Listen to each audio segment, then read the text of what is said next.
फडणवीस दिल्लीला रवाना झालेले आहेत तर दुसरीकडे शिंदे गटाचे नवनिर्वाचित खासदार यावेळी बाळासाहेबांच्या स्मृतीस्थळावर आलेले आहेत, त्यांना अभिवादन करण्यासाठी पोहोचलेले आहेत। आत्ताच्या क्षणाच्या दोन मोठ्या बातम्या आपण सध्या पाहतोय ती म्हणजे शिवसेना शिंदे गटाचे नवनिर्वाचित खासदार बाळासाहेब ठाकरेंच्या स्मृतीस्थळावर आलेत तर दुसरीकडे फडणवीस दिल्लीला रवाना झालेले आहेत। ही मोठी बातमी आणि अत्यंत महत्त्वाची ही दृश्य आपण पाहतोय। फडणवीस जे ते दिल्लीला रवाना झालेले तर दुसरीकडे शिंदे गटाचे नवनिर्वाचित खासदार यावेळी बाळासाहेबांच्या स्मृतीस्थळावर अभिवादन करण्यासाठी पोहोचलेले आहेत।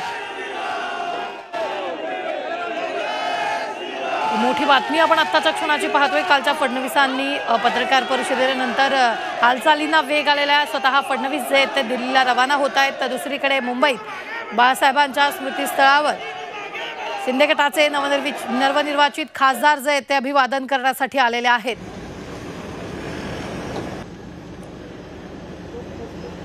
या क्षणाची सगळ्यात मोठी बातमी आपण पाहतोय। मला मंत्रिमंडळातून मोकळं करा असं काल फडणवीस म्हणालेले होते। या पराभवाची जबाबदारी माझी असल्याचं देखील त्यांनी म्हटलेलं होतं। त्यानंतर आता फडणवीस दिल्लीला रवाना होत आहेत। या संदर्भात ताजे अपडेट देत आहेत आपले प्रतिनिधी अमर काळे। अमर, काय ताजे अपडेट? आता देवेंद्र फडणवीस त्यांच्या धरमपेठ येथील निवासस्थानावरून विमानतळाच्या दिशेने रवाना झाले।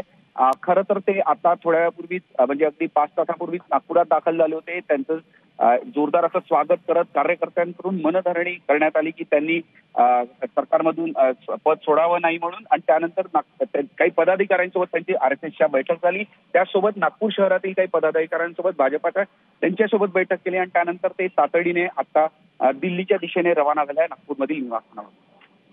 निश्चितच अमर, यावेळी ते म्हणजे कधी रवाना झालेत, किती वेळ झाला किंवा काय?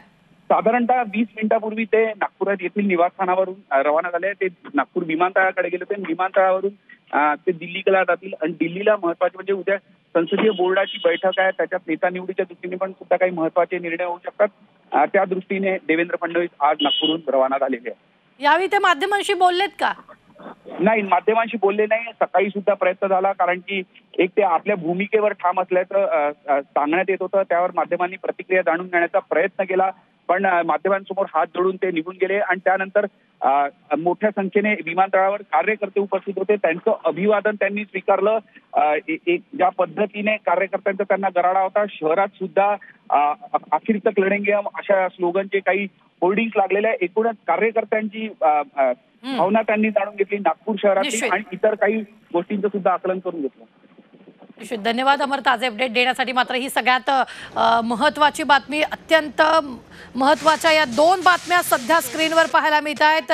एकीकडे फडणवीस दिल्लीकडे रवाना झालेले आहेत तर दुसऱ्या दृश्यांमध्ये आपण पाहिलेलं आहे बाळासाहेबांच्या स्मृतीस्थळावर अभिवादन करण्यासाठी शिवसेना शिंदे गटाचे नवनिर्वाचित खासदार आलेले आहेत। ही दोन अत्यंत महत्त्वाची दृश्य सध्या स्क्रीनवर।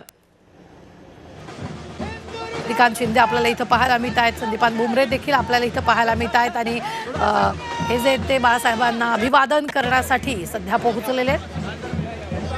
शिवसेना शिंदे गटाचे नवनिर्वाचित खासदार बाळासाहेबांच्या स्मृतीस्थळावर अभिवादन करण्यासाठी आले आहेत। हे दोन अत्यंत महत्त्वाचे